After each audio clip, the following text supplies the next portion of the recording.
चीन बोला America Maduro को तुरंत रिहा करें। वेनेजुएला के राष्ट्रपति पर दुनिया की काफ़ी कंट्रीज़ का रिएक्शन सामने आया है। तो आज हम जानेंगे कि दुनिया का क्या रिएक्शन है अमेरिका के किए हुए एक्शन पर। जैसा कि कल मैंने वीडियो में बताया था कि मादुरो वेनेजुएला के राष्ट्रपति को अमेरिका ने अगवा कर लिया है, गिरफ्तार कर लिया है। किसी कंट्री के राष्ट्रपति को अगवा करना मतलब सीधे वॉर करना, लेकिन वेनेजुएला में इतनी ताकत नहीं कि वो वॉर कर सके। इसलिए कहते हैं गाइस, सबसे पहले अगर आपको सरवाइव करना है, अगर आपको रिस्पेक्ट चाहिए तो सबसे पहले अपनी आर्मी स्ट्रॉन्ग करो। अगर आपको डिसीजंस लेने हैं और डिसीजंस किसी के दम पर नहीं लेने हैं तो सबसे पहले उस कंट्री की आर्मी स्ट्रॉन्ग होनी चाहिए, नहीं तो वो देश ज़्यादा दिनों तक खुद के दम पर नहीं रह सकता, वो गुलाम बन जाता है, जैसे कि वेनेजुएला के साथ हुआ। चीन ने अमेरिका से वेनेजुएला के राष्ट्रपति निकोलस मादुरो और उनकी पत्नी को तुरंत रिहा करने की मांग की है। पहली कंट्री जिसने अमेरिका के खिलाफ आवाज़ उठाई, जो कि बिल्कुल सही भी है। आप किसी कंट्री के राष्ट्रपति को अगवा कर रहे हो, मतलब सीधा वॉर है ये तो। लेकिन हमें वेनेजुएला में जैसे कि मैंने कहा इतनी ताकत नहीं कि वो अमेरिका का विरोध करे। दोनों इस समय अमेरिका की हिरासत में है। अमेरिकी सेना ने उन्हें कल वेनेजुएला की राजधानी काराकस से पकड़कर अमेरिका ले आए। चीनी विदेश मंत्रालय ने रविवार को जारी किए बयान में कहा, राष्ट्रपति को इस तरह अपने देश से ले जाना गलत है। इस मुद्दे का हल बातचीत से होना चाहिए। इससे पहले भी चीन ने अमेरिका की कार्रवाई पर कड़ी प्रतिक्रिया दी थी, जो कि बिल्कुल सही है। ऐसा आप देखो गाइज, ना कोई पावरफुल ना कोई वीक, ऐसा आप ह्यूमन देखो, क्या ये सही है? नहीं, बिल्कुल नहीं है। ये तो सरासर गुंडागर्दी है, दबदबा बनाना है अपना, और लोग इसका विरोध नहीं करते। फिर लोग बोलते हैं लोकतंत्र, इक्वलिटी, और ये हर देश को इस कार्रवाई का विरोध करना चाहिए, लेकिन हर देश नहीं करेगा। उधर उत्तर कोरिया ने वेनेजुएला में अमेरिका की कार्रवाई को गुंडागर्दी बताया। उत्तर कोरियाई विदेश मंत्रालय का कहना है कि अमेरिका की यह कार्रवाई किसी भी देश की आज़ादी और संप्रभुता पर किया गया सबसे गंभीर हमला है।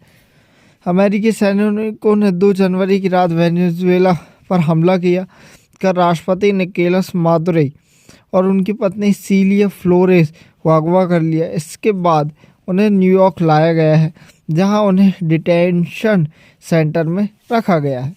उन पर हथियार ड्रग्स से जुड़े मामलों में मुकदमा चलाया गया है। मतलब आप कौन होते हो हथियार मुकदमे में उनमें ड्रग्स का उन पर केस चलाने वाले? वो अपनी कंट्री में कुछ भी करे, लेकिन नहीं, हमको तो नेता बनना है। क्यों? क्योंकि अमेरिका इज़ पावरफुल। तो जो उसका मन में आएगा वो करेगा। वो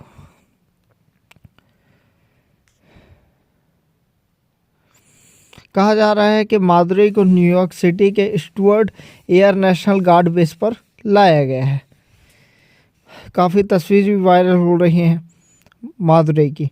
वेनेजुएला के राष्ट्रपति बोले, अमेरिका की कार्रवाई दुनिया के लिए खतरा। पहला आदमी जो वेनेजुएला का होते हुए वह अमेरिका के खिलाफ कार्रवाई की मांग की, और कुछ टाइम बाद अमेरिका इसको भी उड़ा देगा या इसको भी अगवा करवा लेगा। वेनेजुएला के रक्षा मंत्री व्लादिमीर पाद्रिनो लोपेज ने अमेरिका की कार्रवाई को लेकर कड़ी चेतावनी दी है। उन्होंने कहा कि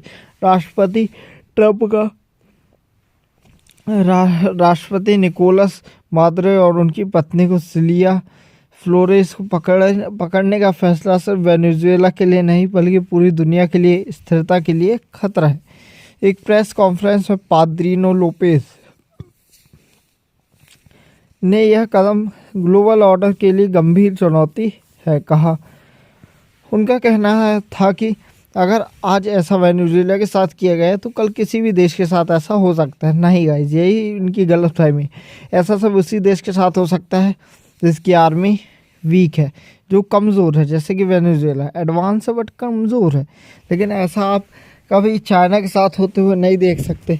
ऐसा आप कभी रशिया के साथ तो बिल्कुल ही नहीं देख सकते, है इम्पॉसिबल। ऐसा आप कभी नॉर्थ कोरिया के साथ नहीं देख सकते। ऐसा कभी आप भारत के साथ भी होता हुआ देख ही नहीं सकते। क्यों? क्योंकि ये सब स्ट्रॉन्ग कंट्रीज़ हैं। लेकिन अमेरिका वीक है, अमेरिका स्ट्रांग है, वेनेजुएला वीक है। मदद की गुहार गाइस वही लगाते हैं जो कमज़ोर होते हैं। रक्षा मंत्री ने अमेरिकी विदेश नीति की भी आलोचना की और कहा कि अमेरिका लैटिन अमेरिका और कैरिबियाई क्षेत्र में पुराने उपनिवेशवादी विचार थोपना चाहता है। वेनेजुएला इस सोच को पूरी तरह खारिज करता है। अमेरिका के खिलाफ दुनिया भर में विरोध भी देखने को मिला काफ़ी जगहों पर, जैसे नीदरलैंड की राजधानी एस्टर्बर्ग में वेनेजुएला पर किए गए अमेरिकी हमले के खिलाफ प्रदर्शन की तस्वीरें सामने आई। लोगों ने तस्वीरों में लिखा था डेथ टू अमेरिकन इम्पेरियलिज्म। चेक गणराज्य की राजधानी प्राग में भी अमेरिकी दूतावास के बाहर वेनेजुएला में अमेरिका की कार्रवाई के विरोध में रैली कर रहे लोग नजर आए। तुर्की के इस्तांबुल में लोगों ने एक विरोध प्रदर्शन में हिस्सा लिया। अमेरिका बोला अभी वेनेजुएला में चुनाव कराने का प्लान नहीं। अमेरिका कौन होता है चुनाव कराना ना कराना,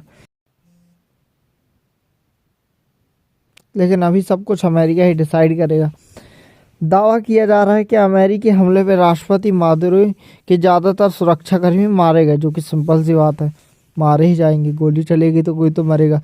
रूस बोला अमेरिका फ़ायदे के लिए कोई कदम उठाने से हिचकता नहीं, जो कि बिल्कुल सही बात है। सबसे सीधी साफ बात करता है रशिया, अमेरिका अपने फ़ायदे के लिए कोई भी कदम उठाने से हिचकता नहीं है। रूस के सुरक्षा परिषद के उपाध्यक्ष दिमित्री मेदवेदेव ने वेनेजुएला में अमेरिका की कार्रवाई पर कड़ी प्रतिक्रिया दी है। उन्होंने कहा कि अमेरिका राष्ट्रपति डोनाल्ड ट्रंप ने जो कदम उठाए वह अंतर्राष्ट्रीय कानून के खिलाफ है, लेकिन इसके बावजूद उनमें एक तरह की निरंतरता और क्लियर मकसद दिखाई देता है। वे वही कर रहे हैं जो अमेरिका लंबे समय से करता आया है, जो बिल्कुल करता आया है। मेदवेदेव के मुताबिक ट्रंप और उनकी टीम बहुत सख्ती से अमेरिका के हितों की रक्षा करती है, जो कि हर कंट्री को करनी चाहिए, लेकिन लोगों को ये सब नज़र कहाँ आता है। लोग तो बस अपने में खोए हुए हैं। लोग कभी अपनी खिड़की से बाहर देख ही नहीं पाते, एक दुनिया भी है। मेदवेदेव के मुताबिक ट्रंप और उनकी टीम बहुत सख्ती से अमेरिका के हितों की रक्षा करती है। अमेरिका अपने फ़ायदे के लिए कठोर फैसले लेने से नहीं हिचकता, चाहे दुनिया उसे गलत ही क्यों ना माने, और यही मेंटालिटी हर किसी की होनी चाहिए।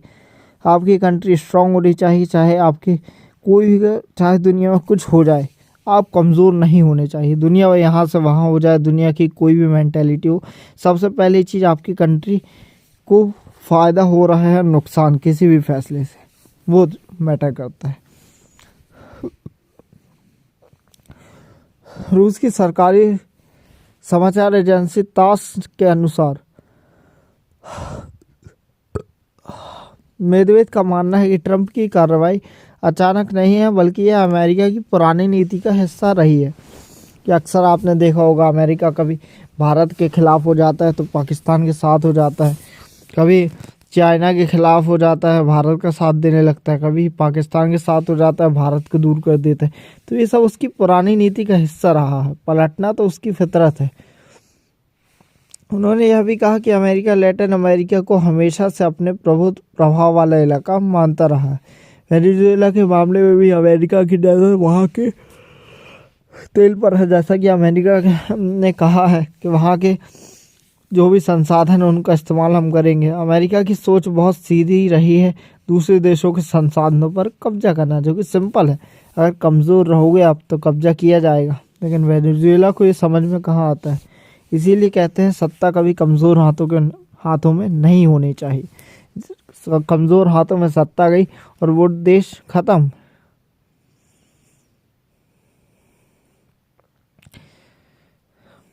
मादुरो की गिरफ्तारी के बाद सैटेलाइट तस्वीरें भी सामने आई।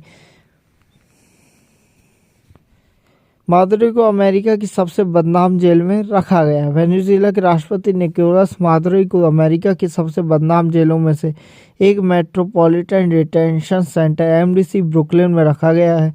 इस जेल की हालत इतनी ख़राब मानी जाती रही है कि कुछ अमेरिकी जजों ने यहाँ कैदियों को भेजने से तक इनकार कर दिया था। इसके बावजूद इस जेल में कई मशहूर और हाई प्रोफाइल कैदियों को रखा जा चुका है, जिनमें संगीत जगत के बड़े नाम भी शामिल हैं। यह जेल 1990 के दशक की शुरुआत में बनाई गई थी और फिलहाल यहाँ करीब 1300 कैदी बंद रहे हैं। आमतौर पर यह जेल उन लोगों के लिए इस्तेमाल होती है जिनके खिलाफ न्यूयॉर्क की फेडरल अदालतों में मुकदमा चल रहा होता है। यहाँ गैंगस्टर्स, ड्रग तस्कर लेकर सफ़ेद पोश अपराधों के आरोपी रखे जाते हैं। मादुरई इस जेल में बंद होने वाले पहले विदेशी राष्ट्रपति नहीं है। इससे पहले होंडुरास के पूर्व राष्ट्रपति जुआन ऑरलैंडो हर्नांडेज को भी इसी जेल में रखा गया था। उन पर अमेरिका में कोकीन की तस्करी का मामला चला था। बाद में उन्हें 45 साल की सज़ा सुनाई गई थी, लेकिन दिसंबर में राष्ट्रपति डोनाल्ड ट्रंप ने उन्हें माफ़ी देकर रिहा कर दिया। फिलहाल इस जेल में मैक्सिको के कुख्यात सिनालोआ ड्रग कार्टेल को फाउंडर इस्माइल एल मायो जम्बाडा भी बंद है। इसके अलावा एक कारोबारी की हत्या के आरोपी लुइजी मैनजियोने भी यहीं कैद हैं। कैदियों और उनके वकीलों ने लंबे समय से यहाँ हिंसा, बदसलूकी और अव्यवस्था की शिकायतें की हैं। साल 2024 में 2 कैदियों की हत्या दूसरे कैदियों ने कर दी थी। कुछ जेल कर्मियों पर रिश्वत लेने और जेल के अंदर गैरकानूनी सामान पहुँचाने के आरोप भी लगाए हैं। साल 2019 की सर्दियों में यहाँ बिजली चली गई थी, इससे जेल एक हफ्ते तक अंधेरे और ठंड में डूबी रही। बस यही सिस्टम होना चाहिए भारत में, एक स्ट्रॉन्ग एंड सख्त सिस्टम, एकदम सख्त, कि कोई जेल जाए तो उसका पसीना निकल जाए, मतलब खून के आंसू रोए, तभी जाकर इंडिया में क्राइम कम हो सकते हैं। और सबसे पहला रूल तो आना चाहिए रेपिस्ट के लिए कि ऐसी सजा दो कि लोगों की रूह कांप जाए। अमेरिकी रक्षा मंत्री बोले वेनेजुएला में कार्रवाई से फ़ायदा होगा। क्यों? उनको तो होगा ही। क्यों? क्योंकि वेनेजुएला में संसाधन है, प्राकृतिक संसाधन, तेल, गैस, उसका इस्तेमाल अमेरिका करेगा। अमेरिकी विदेश मंत्री बोले हम वेनेजुएला के खिलाफ युद्ध नहीं लड़ रहे। बिल्कुल सही बात है, युद्ध तो आप बराबरी वालों से लड़ा जाता है। वेनेजुएला कहाँ और अमेरिका कहाँ? अमेरिका हाथी तो वेनेजुएला एक कंकड़ के मुताबिक है और कुछ भी नहीं है। वो युद्ध लड़ ही नहीं सकता। ये अमेरिका से युद्ध लड़ सकता है चाइना, अमेरिका से युद्ध लड़ सकता है रशिया। तो कंट्रीज़ हैं जो अमेरिका को टक्कर देती हैं। वेनेजुएला के उपराष्ट्रपति ने मादुरो को तुरंत रिहा करने की मांग की, लेकिन उनकी मांग करने से क्या होता है? मांग करना मतलब भीख मांगना। मादुरो के राष्ट्रपति बनने से गिरफ्तार होने तक की इसको बहुत ही बड़ी घटना माना जा रहा है। स्पेन ने वेनेजुएला में अमेरिकी कार्रवाई की निंदा की है। वहीं अभी ब्रिटेन ने अमेरिका की कार्रवाई को सही ठहराया है। फ्रांस ने भी अमेरिका की कार्रवाई को सही ठहराया। पोप बोले वेनेजुएला एक आज़ाद देश बना रहना चाहिए, लेकिन आज़ादी तभी ख़त्म हो जाती है जब उस देश के राष्ट्रपति को अगवा कर लिया जाता है और वो देश कुछ नहीं कर पाता। और आज़ादी कमज़ोर लोगों के लिए नहीं होती है, आज़ादी होती है ताकतवर लोगों के लिए। अगर आप वीक हैं तो आप आज़ाद ज़्यादा देर तक नहीं रह पाएंगे।